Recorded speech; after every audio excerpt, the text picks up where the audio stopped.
expired. The Honourable Adam Searle. Thank you, Mr. President. I rise this afternoon to make some reflections on the recent election in the United States of Donald Trump and what it says about American society and what it may mean for the world.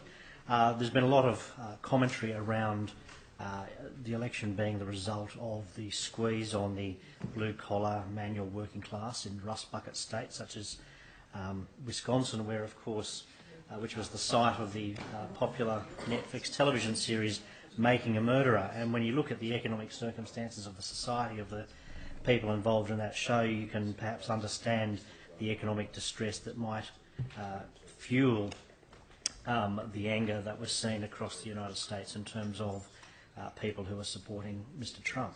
And of course this comes in the wake earlier this year of the Brexit vote, a vote that was also not really expected or predicted by, I don't like the word elites, but the people running all of the major parties and of course the media commentary.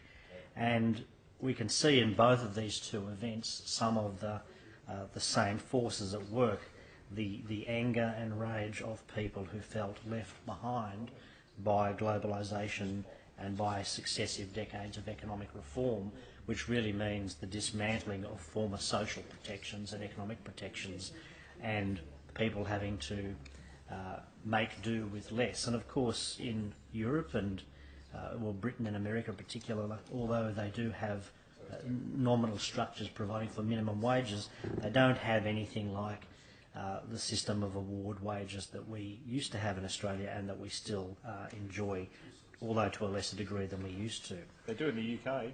Well, they've got a minimum wage, but it's not as established and it's not as sophisticated as our minimum wage regime.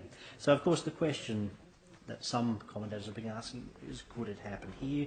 And is the rise of the Pauline Hanson One Nation Party at the recent federal election a sign or a pointer of things to come? And I don't think so, because when you look at the popular support of Ms Hanson's party in 1998, which was in many ways their high watermark, they received nearly 1 million votes in an electorate of 11.1.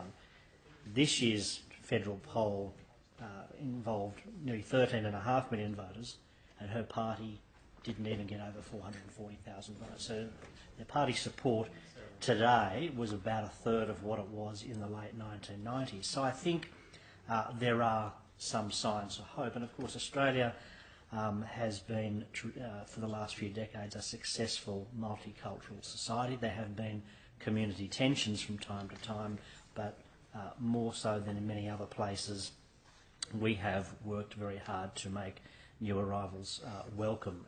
But it's not all plain sailing, and I think we're kidding ourselves if we say that our community isn't also suffering economic stress, which may fuel a desire for populist solutions, which almost inevitably will mean wrong solutions, because the world and the world economy are very complicated and people do yearn for simple solutions, but they are most usually wrong.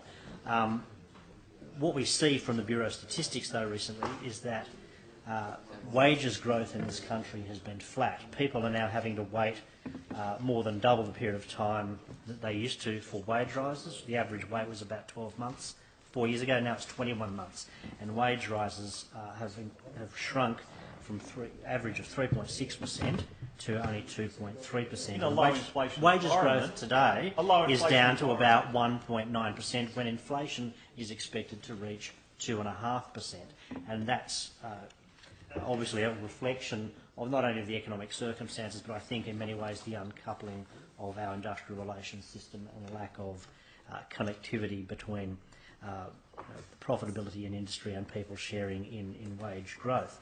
So we have to be mindful that this does not lead to the same kind of pressures that fueled some of the tensions that we've seen in Britain, of course in Donald Trump's America, and of course the French election and the German elections are looming next year, and the allure of the Alternative for Germany party and of course the National Front, now led by Marine Le Pen in France, are truly terrifying prospects for the stability not only of the European Union but for the world. And I do acknowledge the introduction, Austria and Hungary as well. So Australia, I think, is weathering these international storms of society, economics and culture better than in other places, but we have to be mindful about community harmony and leaving no one behind socially or economically. Mr. President.